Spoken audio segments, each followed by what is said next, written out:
Hi, welcome to Exploring the Illusion of Free Will. My name is George Ortega. I'm here with my special guest, Nick. Nick, good to see you again. Happy to be here as always. Okay, this is episode number 156, Free Will and Our Intelligent Universe. This is going to be a controversial topic. Before we get into it, let's do what we do, before each show, before each theme. Let's explain what we mean by free will and kind of like describe why this show is like so monumentally important. Okay, so Nick, start us off. When people say they have a free will, what do they mean by that? I'm going to take the short route again. People say they could have done otherwise in their past. All right, and we'll just go through this briefly. So the reason they couldn't have done otherwise is because they could only have done otherwise if the universe had evolved differently. In other words, if they had been a different person with different experiences and different things happened in the past. So because the universe has only one causal chain that goes from past to present to future, that's why we couldn't have done otherwise. Okay, another definition for free will, kind of like the most well-known perhaps, is the idea that I have a free will if I can decide what to do without anything that's not in my control, either making that decision for me or taking part in that decision. Okay, now so the reason why we don't have that kind of free will either is because, first of all, we have an unconscious, but second of all, causality, this fundamental law of nature, cause and effect, means that everything that happens in the present has a cause. Everything has a cause. So every decision we make has a cause, and then there's a cause to that cause, and there's a cause to that cause, and these causes are always going back in time. So if you follow this chain of cause and effect back, prior antecedents, spanning back in time, it's going back to the Big Bang. So that's the fundamental reason why free will is impossible. All right. Why is this show supremely important? So just to touch on what you're saying, every decision you make has to be within nature and nurture. That's another way of explaining it. So if you have free will, you would somehow circumvent nature and nurture and make a decision outside of it. Right. Back when we were in junior high school, we're taught that human behavior, animal behavior, is a result of our genes and our environment, nature and nurture. There's no third option there. In other words, it's generally a combination of both with most of what we do. But there's no room there for free will. It doesn't say where our behavior is a combination of, nature, nurture, and free will. That's not the science, because that's not the truth. Good point. So you want to know why this is important? Well, I know you can talk about a little bit after I talk about how it's going to make the world a better place.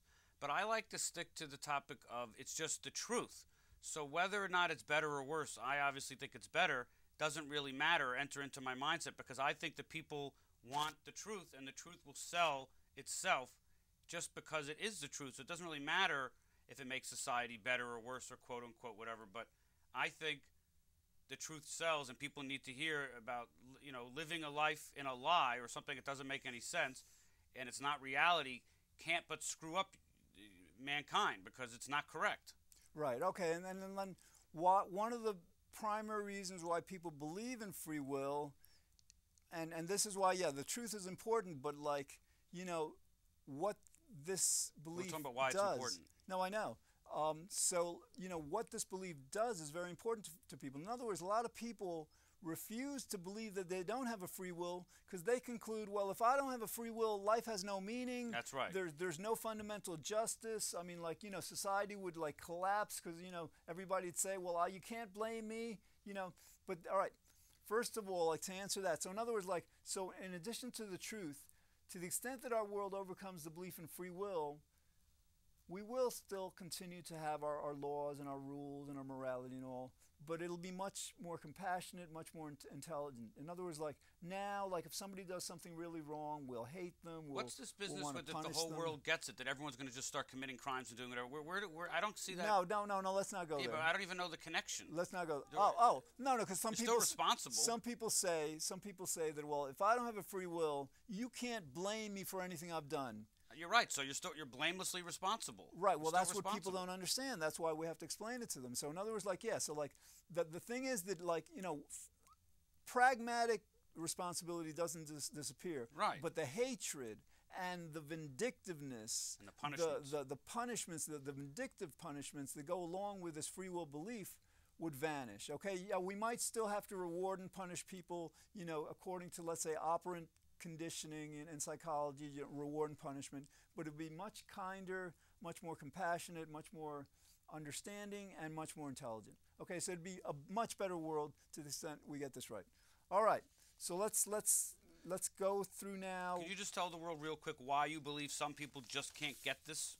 Like your friend, why some people just can't. Well, it's either people have a very strong psychological need to feel that they're in control of what they do, that the idea that they're a puppet or a robot seems so counterintuitive That's they right. can't accept it, or they don't appreciate the logic of causality. They say they understand causality, but they don't fully understand it, because if they did, they'd understand that the natural consequence of causality means that everything has a cause, means that everything we do in the present, ultimately spans back and was caused by the Big Bang. So, what about something that I would call the moral superiority thrill ride or high? In other words, if there's free will and someone else does something wrong, everybody else feels superior morally, putting you down and punishing you. What a bad person. People might be attached to free will because they want to go on the moral superiority thrill ride. that's part of it. You read that article recently? Well, yeah, like that some people, need to feel morally superior to others, and like. Well, that's a reason why they can't get it. They're attached emotionally and psychologically to the idea of enjoying watching people who behave badly get punished. Exactly. Because they feel, it's like the old bully in the schoolyard. You feel better when you put someone else down. There's a lot of that going on. Exactly. All right. Without free will, you can't have the moral superiority thrill ride. And that's not good. Okay. Well, all right. Let's terrible, get to this. All right. So like basically the theme of today is like free will and our intelligent universe, and essentially what I'm saying is like that our universe is intelligent. It's conscious. I'm not preaching conventional religion like a God with a beard and Adam and Eve and all that stuff. I'm not preaching intelligent design with capital letters. That ties in evolution with this religious God, and the Bible and stuff. In other words, like intelligent design might say, well, that the Earth is only 6,000 years old, but the dinosaurs still were around and stuff. So that doesn't make. What I'm saying is that and here's the essential point. Okay, if we human beings don't have a free will, yet we're expressing and manifesting intelligence, if what I'm saying or what you're thinking, what you hear or read, you define as intelligent, but you don't have a free will, obviously that intelligence is not ours. It's not our intelligence, it's that of the universe. In other words, like the causal, it's actually that of the Big Bang. The universe that compels us to make intelligent statements, to think intelligent thoughts, is the actual author of any and all intelligence in the universe. Wow, that's fascinating. Never thought about that before. Yeah, see, that's cool. So basically, yeah. But the universe's consciousness can't be expressed without a human brain. It needs to play on something. You think it's just floating around in outer space conscious? Well, all right, that's a good question, because in other words, all right, our consciousness is our awareness, right? Mm-hmm. What we're aware of. But because we don't have a free will, we're aware of what the universe makes us aware of, right? So I think what you're saying is that, yeah, that the universe has a consciousness and it is expressed through us. That's right. Right. Consciousness, you can expand the concept of consciousness to include, for example, even inanimate matter. In other words, for example, gravity pulls objects together, right? In a certain sense, in a certain global sense, gravity has to be conscious or aware of the two objects to pull them together. So you're saying this table has consciousness? Yeah, what I'm saying, I think fundamentally, is that the universe is conscious. Okay. And another reason I'm saying this is for example, the most amazing thing in the most complex structure that we know of in the universe is the human brain. Okay? You can't attribute the human brain to human beings. It's amazingly complex and it's amazingly intelligent. But we didn't create it. We're, in other words, this is the work of the universe. That's right. So clearly the universe has to be supremely intelligent and conscious to have created the human brain. All right, but here's the thing.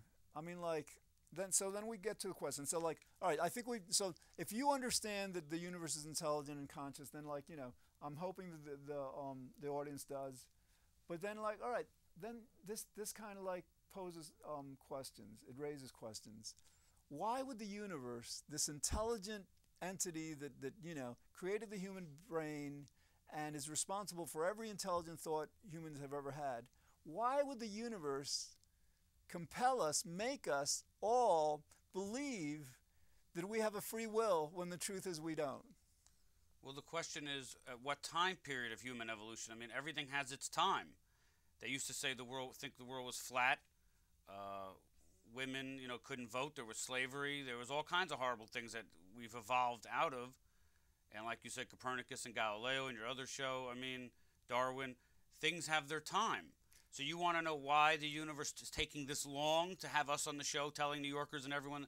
I mean, why didn't it happen in the 1420s? I mean, why didn't we invent the internet?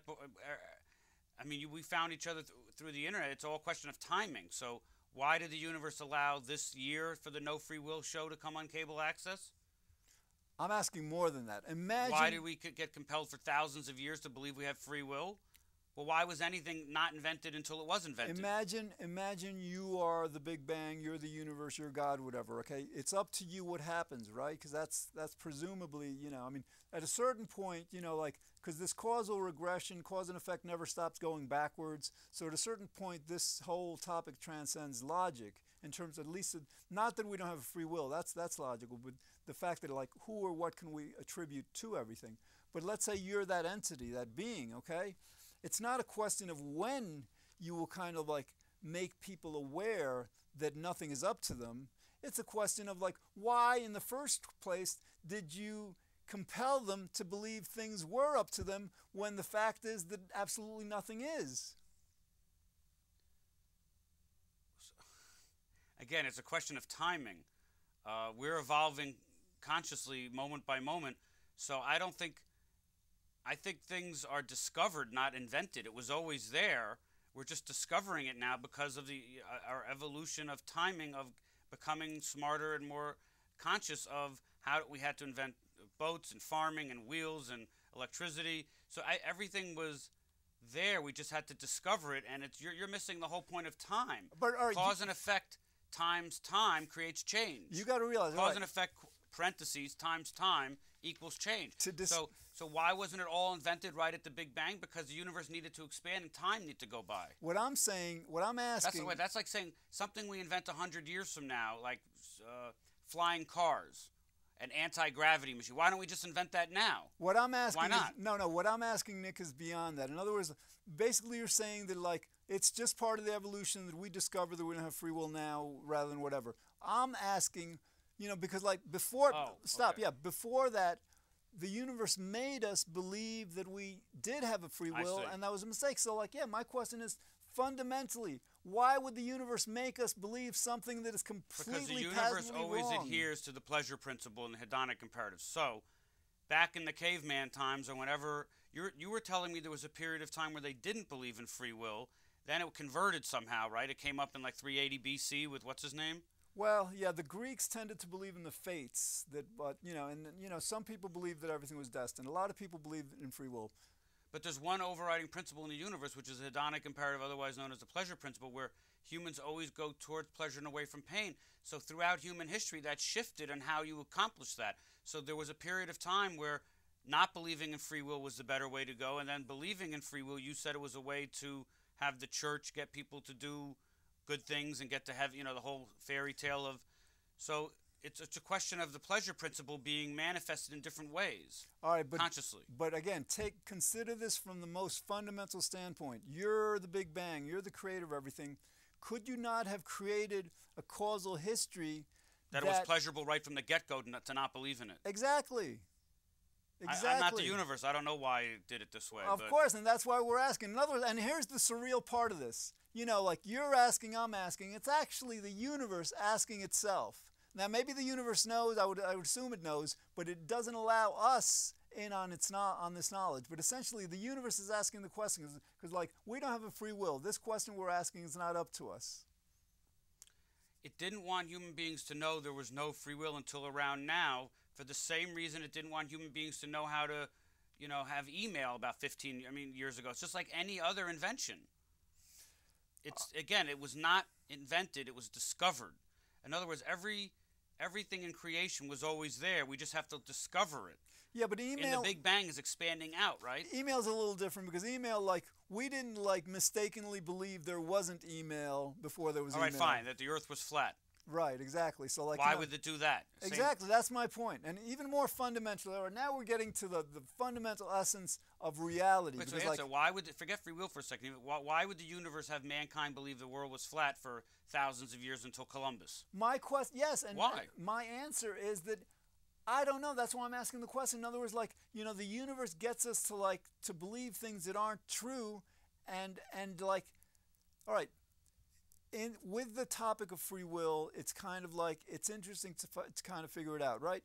But it has a more fundamental kind of all-inclusive implication. And that is that, in other words, the only thing we dislike, we're as human beings, like you just said, we're designed to seek pleasure and avoid pain, right? That's always been the common thread. So the question is if you design a species, not just us, but all sentient life, plants, yeah. all sentient life, to appreciate pleasure and really pleasure. not appreciate pain, whatever, then the question becomes, why in the first place would the universe have created pain? The universe, if you're the Big Bang, you could have created us all to seek pleasure and to kind of completely immerse us in pleasure, to actually have us never experience a moment of pain. The universe could have done that.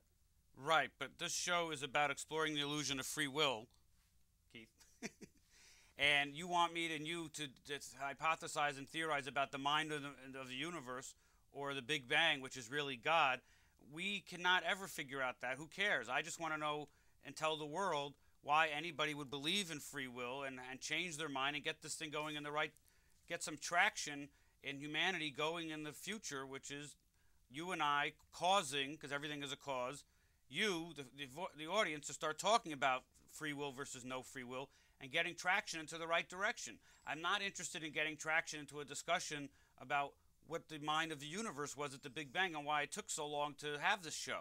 All right, Do you really care about that? Yes, because you know why? We'll talk about it if you want to, but that's not the name of the show. This is episode 156. It should say Exploring the Mind of the Universe. We spent 156 episodes pretty much explaining to people why we don't have a free will. So what's the logical extension of that knowledge? So if stuff isn't up to us, I know what you're going to say. It must be why up to... Why did the universe compel humanity for thousands of years to have what it I'm wrong, saying, right? What I'm saying is when we kind of have explored the nature of our reality of life and all, we've explored it within the context of free will. We've asked ourselves, why did we do this? Why did we do that, right? So we all of a sudden understand that it's not up to us. We don't have a free will. Then the question becomes, why did the universe compel us to do this? Why did the universe do this? And the reason this is important is because of the free will illusion, we've really never asked that question. So we say to ourselves pretty automatically, well, we can't know, who knows, whatever.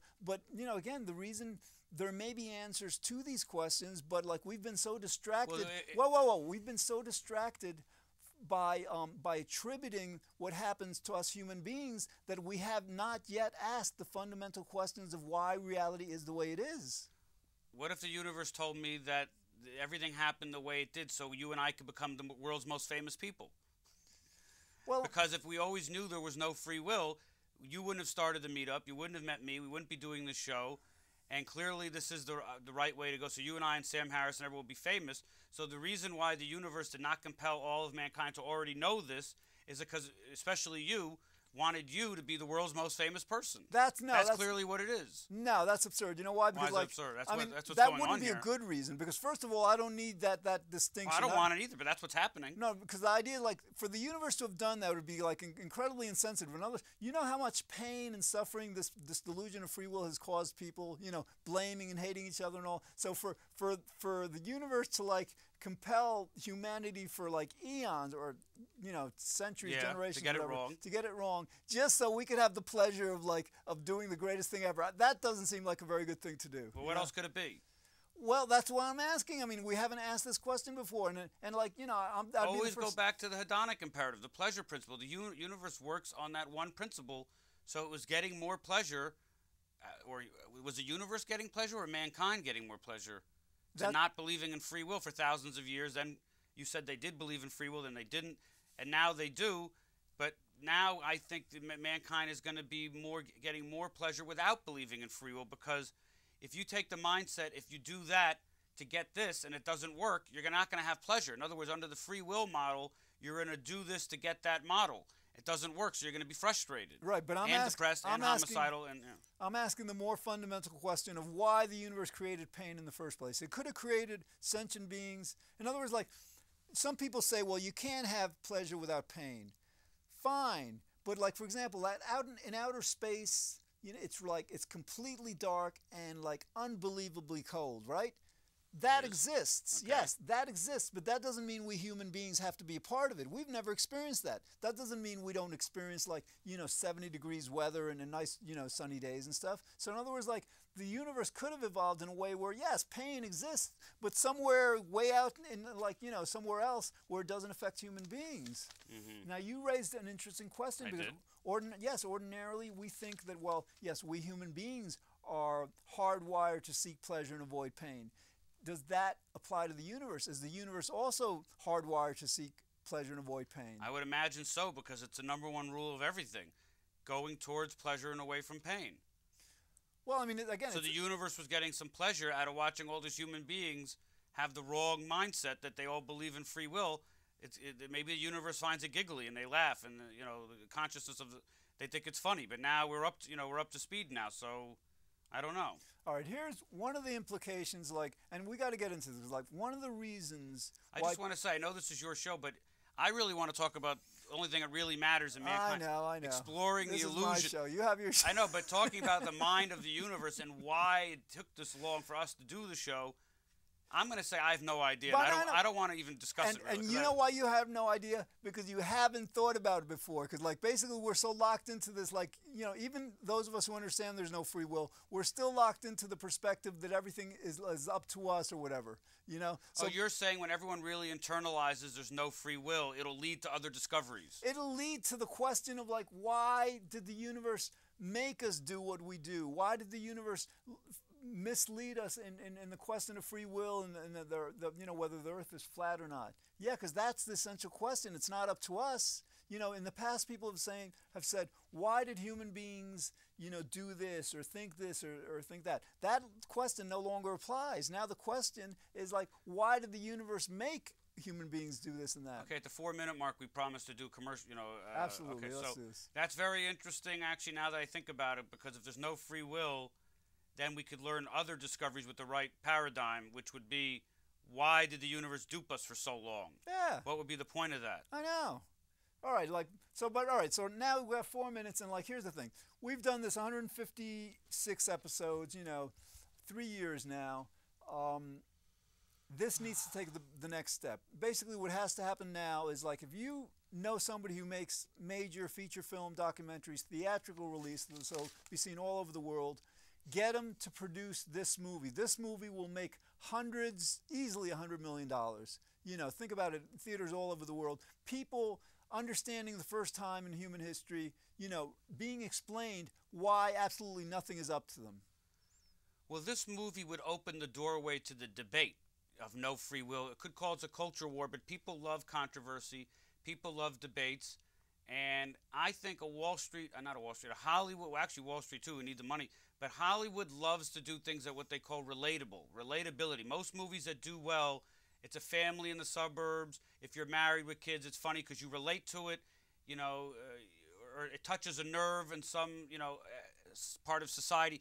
This is, tell the audience why the free will debate is relatable and why Hollywood wants to sell and make money, something that's relatable to get the ratings or the money. Because they're all about, will it sell? Yeah, it's relatable because, again, free will is so ingrained in our culture. I mean, the 5 major religions believe in it. Almost everybody believes in free will. And it's relatable in a practical sense that, because we all believe in free will, we don't treat each other so well sometimes. We'll hate other people and we'll want them want to see them be punished and all this. You know, in other words, like, this belief in free will is far more harmful than people realize, and people will be able to relate to that. And George actually has a very good treatment for this movie, where it starts off with two guys in a hospital fighting with the psychiatrist about the free will thing. Psychiatrists are telling them they're crazy, you know, and we're explaining, the mental health system just doesn't, you say that the mental health system is all about sanity and getting people well. How could they get people well when the whole paradigm they're using is incorrect? Because if you don't do well, and they say, well, go to therapy more, you got to work out more, you're not working the program hard enough, you got to go 90 days and instead of, and you feel like a failure because it's under the free will model. If it's under the no free will model, you don't feel like a failure, and you could still be depressed, but you won't be depressed that you're depressed. That's or angry that you're angry. Yeah. So this is much better for the world, and everybody needs to understand, because we're going to get rid of suicide and homicide, because you're not going to hate somebody or yourself without free will. It's a malicious intent thing. Absolutely. We may not get rid of it completely, who knows, but like, it'll make the world far more saner. And just the fact that the mental health systems throughout the world don't acknowledge that we don't have a free will just kind of like tells, it's completely infuriating. Insane. And so a major theatrical release movie followed by a weekly TV series on CNN, on one of the major networks, where they debate this every week. Oh, that would sell. That's ratings. Oh, yeah. Because, there's going to be a lot of religious people. Well, my religion says we have free will, so they'll bring their representatives to this TV show. And then people like Nick and I will be on the other side debating with them. And that, I'm telling you, that show will be supremely, it'll be a moneymaker. It's not only an entertaining show, it's an important show, because what the subject matter of the show really matters.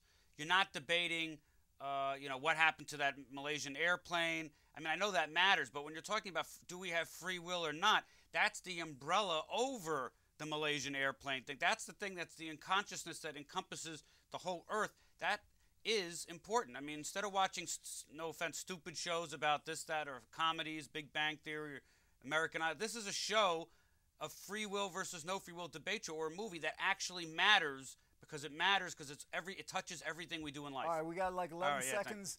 Like John Searle said, for the world to understand this would be a bigger revolution than Einstein and all the greats.